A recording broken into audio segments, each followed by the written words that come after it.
Hi, my name is Cricket Katie, and I'm here at SFA SU in Nacogdoches, Texas, and I'm here to give you just a little overview of the O&M grant. We have a grant from the government.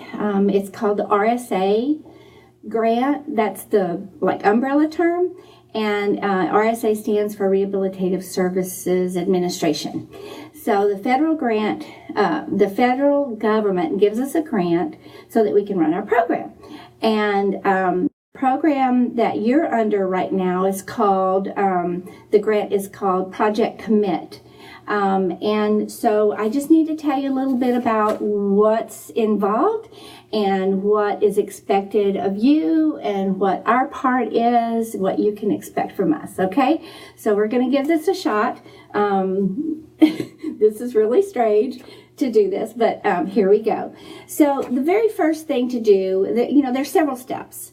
And there's 12 forms in all that you will see from beginning to end of your grant process that lasts several years after you leave the program. Excuse me. So after you make application to the graduate school here at SFA and you are accepted, then you make an application to the O&M program.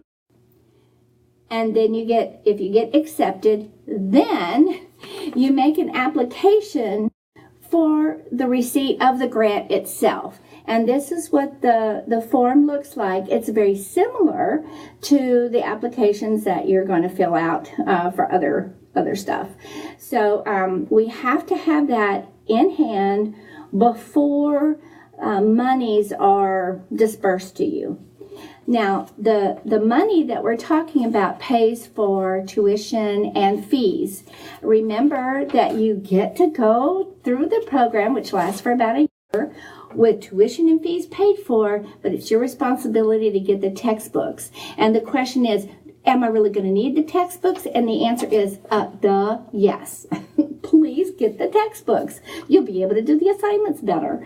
So after you fill out the application, then I talk with you again about what's expected. And this is an article that they wrote, and it's an informational article about effectively managing your payback service obligation, the guide for RSA scholars. So through the program, you're referred to as a scholar in reference to the grant.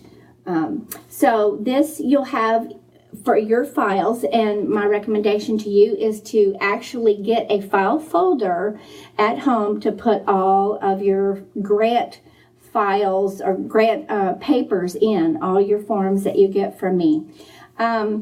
Then you sign a third thing called the scholarship agreement.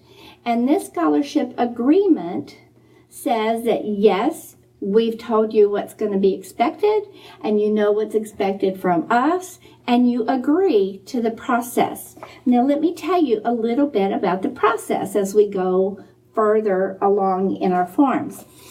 Every semester, you'll get a certain amount of monies for tuition and fees. You won't get it. SFA will get it from the grant. It'll pay for your tuition and fees, so you don't see it. It doesn't go into your bank account. It goes into SFA's bank account. But you can say thank you for that. When I get the amounts that y'all have or that you have gotten from the grant, then I put it on what's called a fund summary. On this fund summary, I will have listed the semester, the courses that you took, the amount that you got from the grant, how much you're going to have to pay back, and stuff like that, okay? Now, this is how it works. The program lasts for about a year. You have to pay back this money. A grant is money that's given to you, but you have to do something for it. It's not a scholarship. Never think of this as a scholarship.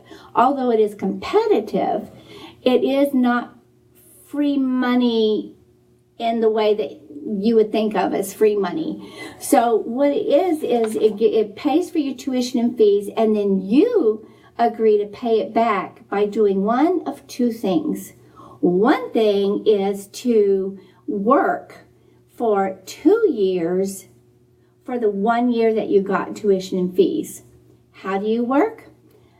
If you have a job at Payless Shoes, which I may have when I retire, I would think I could do that. That doesn't count.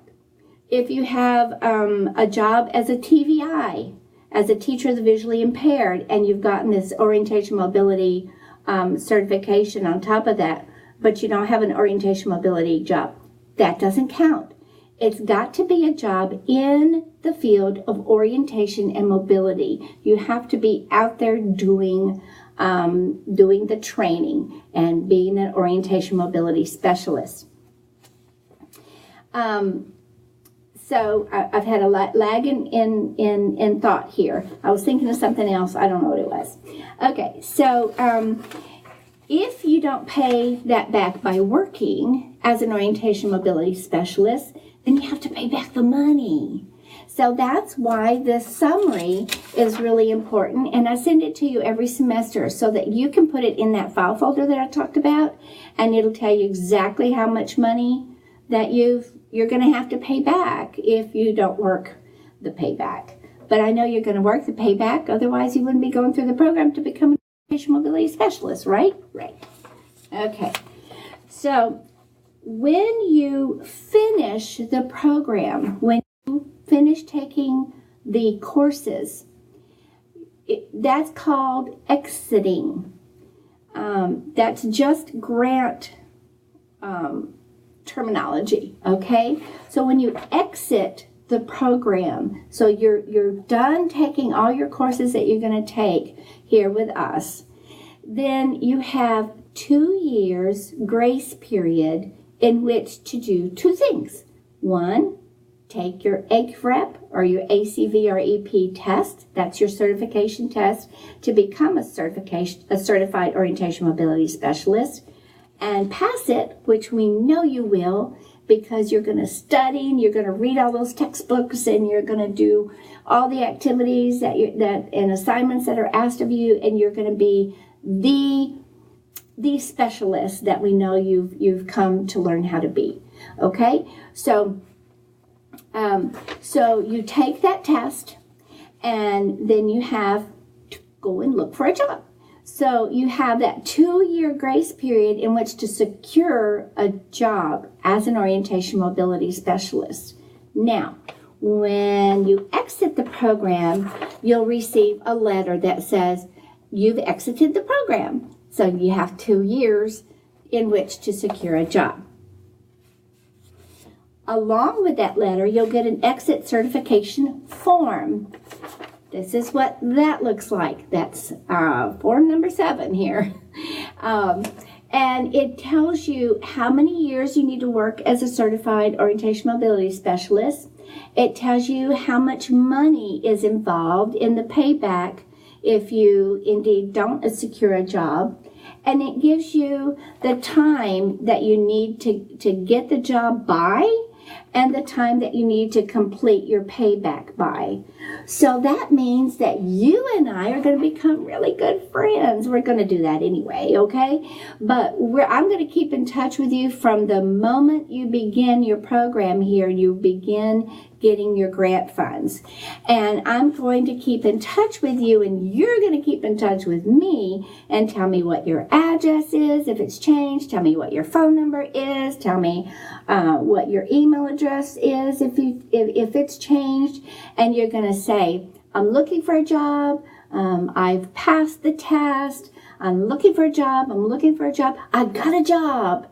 Now I'm working here, and I'm still working here, and I'm still working here, and now I'm done with my grant payback by working. So the work obligation is this letter here, and it says, okay, now that you have a job, you need to keep in touch with us about that job, because the grant, the federal government that has issued the grant wants to make sure that you have you have steps in place to pay it back, either by working as an O&M or paying it back in full.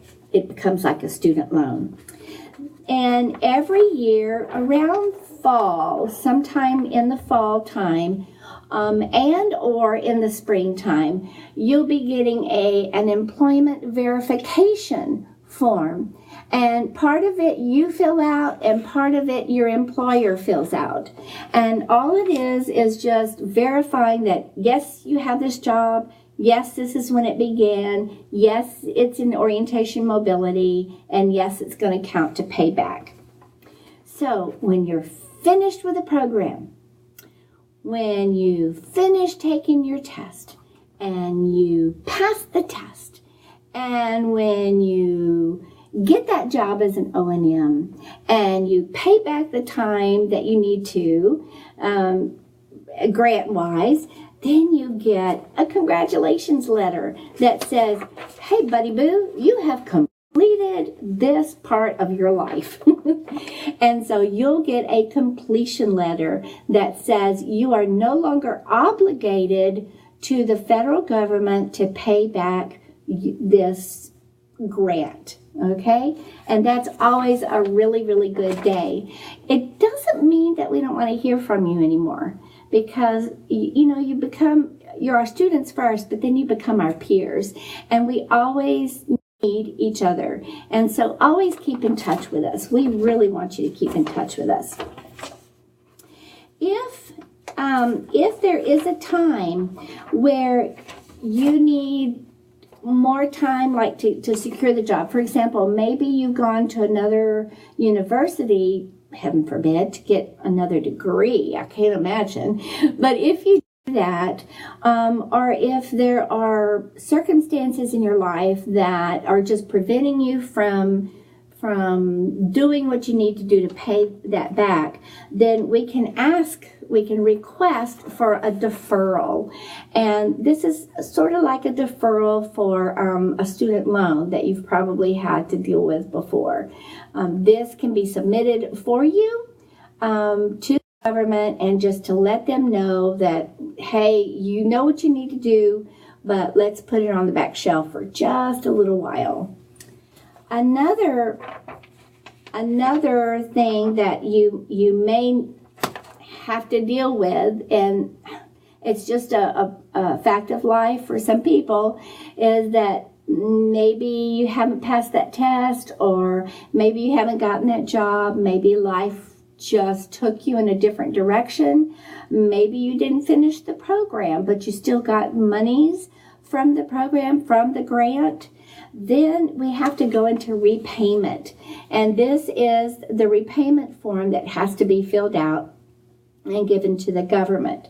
Now, during this whole time of this whole process, I have to keep the government apprised of your progress.